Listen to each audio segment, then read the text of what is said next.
721 of the Matt and Crank program. My cousin Adam Calvert calling in, do a little legal seg.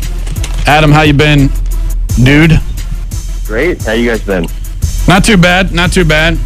I asked off the air if, I'm currently out of toothpaste, so I've just been chewing a crap ton of Orbit White.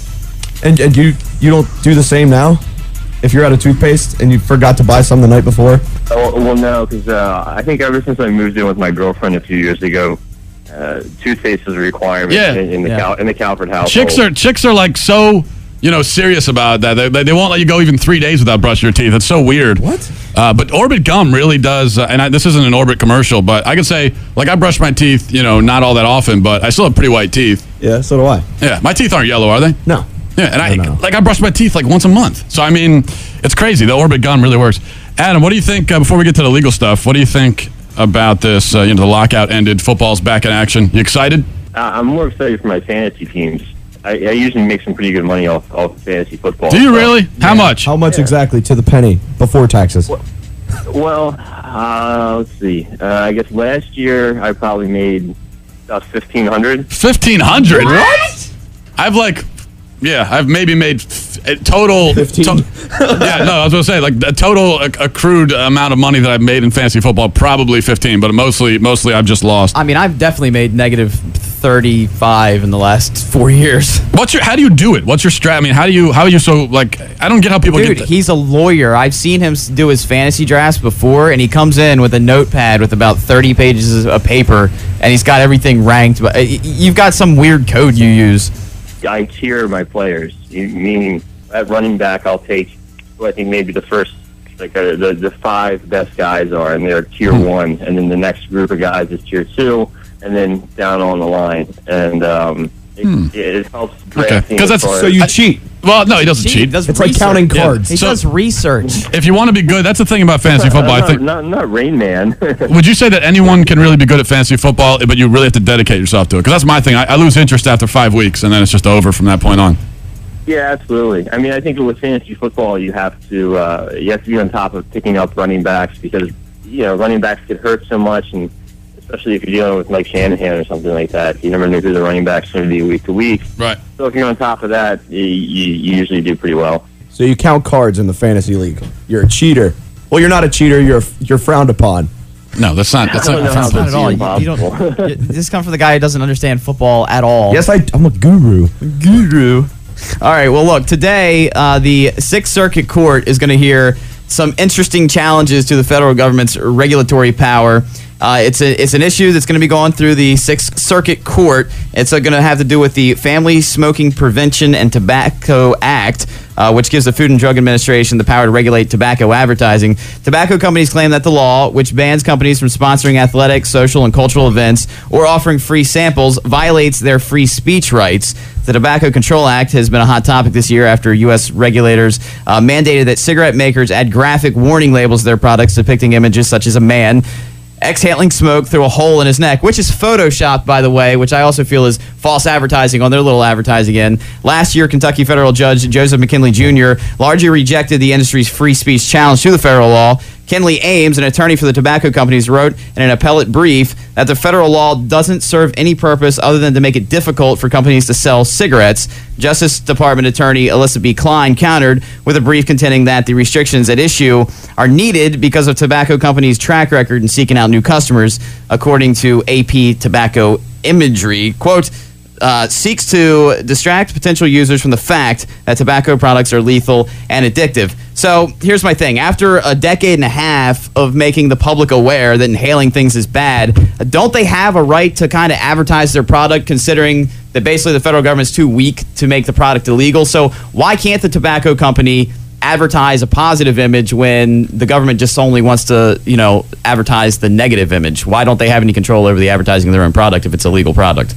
Well, what the tobacco company is saying is a little bit of what you just hinted at, is that the public is well aware of the dangers of tobacco smoking. I was actually reading their brief last night, and they said something like 99% of kids know that tobacco smoking causes lung cancer, which is more than the percentage of kids that know that George Washington was the first president. So what they're trying to say is, well, it's one thing if, government, you want to tell us we can't of course, falsely market our products.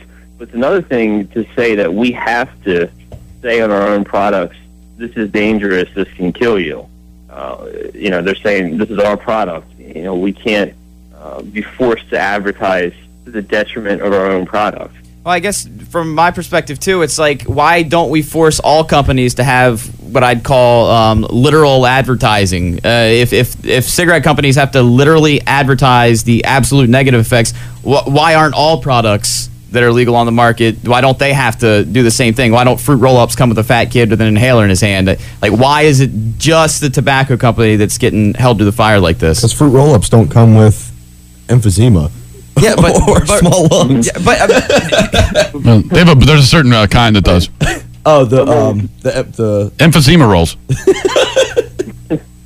But a fruit roll-up should then have a picture of a fat kid on it, or something like that. Or a beer should have a picture of a car wreck caused by drunk driving, or something like that. But we don't see that sort of requirement on marketing. Well, so who do you see? The government tries to justify it by saying that cigarettes are, of course, different because of the way they've been marketed in the past. But I don't see what marketing in the past has to do with marketing now. I mean, it's been corrected by the government's anti-smoking efforts. So yeah, I will say advertising in the past, I've seen old advertisements for cigarettes, and yeah, they might be a little bit misleading. But in this day and age, if let's just say you have a Marlboro commercial or a Marlboro ad in a magazine, it just says Marlboro at the top, and it has somebody enjoying themselves with a cigarette in their hand. I mean, is that really false advertising? Because I don't see why you have to advertise the adverse effect of your product, because I've seen people out at bars with a cigarette in their hand. They're having a good time. I don't understand why a company can't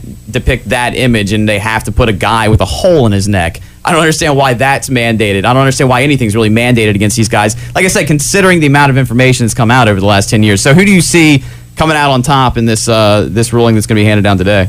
Fat kid with the fruit roll-up. The government's going to come out on top, as much as I disagree with it. Part of free speech is not only your ability to say what you want, but also the ability not to say something that you don't want to say.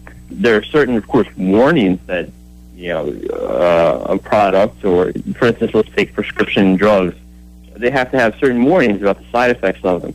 Cigarettes have to have certain general warnings. But to require them to effectively market their product to their own detriment and not even be able to advertise their product, because what these restrictions do is say that the top half of the cigarette pack now has to be images of people with holes in their throats and things like that, and the bottom half, where the product is actually advertised, can only be in black and white, for instance. That's right. So you're effectively saying you can't even market your own product. You have to market to the detriment of your own product, and that's violates free speech, in my opinion. But I think that the court's going to end up siding with the government on this one, just because it's about smoking. And Philip Morris is already forced to put out anti-smoking ads and stuff like that. But you talk about that fruit roll-up should have a picture of a fat kid, and there's that. I don't agree with any of that. I don't agree with this, but I do think that, like, for instance, an anime DVD should have a picture of like a 75-year-old virgin dying alone in his basement. I mean, I think that's like the kind of warning that you should have. Okay, wait a minute. Why wouldn't hairspray commercials? Hairspray, if you inhale it, is horrible for you. Actually, it does say that on the hairspray. I know, but it says that, but you don't have like somebody... It doesn't have a meth head on the front, coughing. Right, but it's not depicted in commercials to be bad for your health. Well, they have people with flowy hair. Let's be fair. So hairspray hasn't killed millions of people, as far as I know.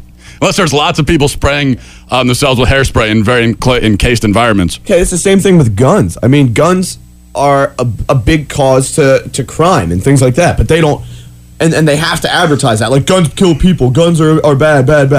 No, guns are for home protection. Guns are for defense, for your family and yourself. If you had to have a picture of, like, some guy that's been shot on the side of a gun, I'd be more likely to buy that gun. So that is advertising for the gun. Like, that's what this gun does. The difference there is that guns are intended to, kill something or somebody, whereas cigarettes aren't. So I think we all can agree on this thing. Definitely talk about free speech. I mean, but that's why I've been saying for a while, free speech is more of a mythological thing that we have in our society. Nothing real about it. All right, Adam, and by the way, unrelated, but what do you call a kangaroo covered in slime? What? A guru. Did you just think of that Yeah, because because of you my said guru guru. comment? Yeah, that's the only reason. Wow. I even wrote that down. It's like that's my note that I wrote. Guru. Oh, in Japanese there because you Yeah. don't have good handwriting. All right, Adam Calvert, mycousinadam.com. Thanks a lot, man. We'll talk to you next week. All right, thanks, guys. Take care. All right, bro. Bye. Bye.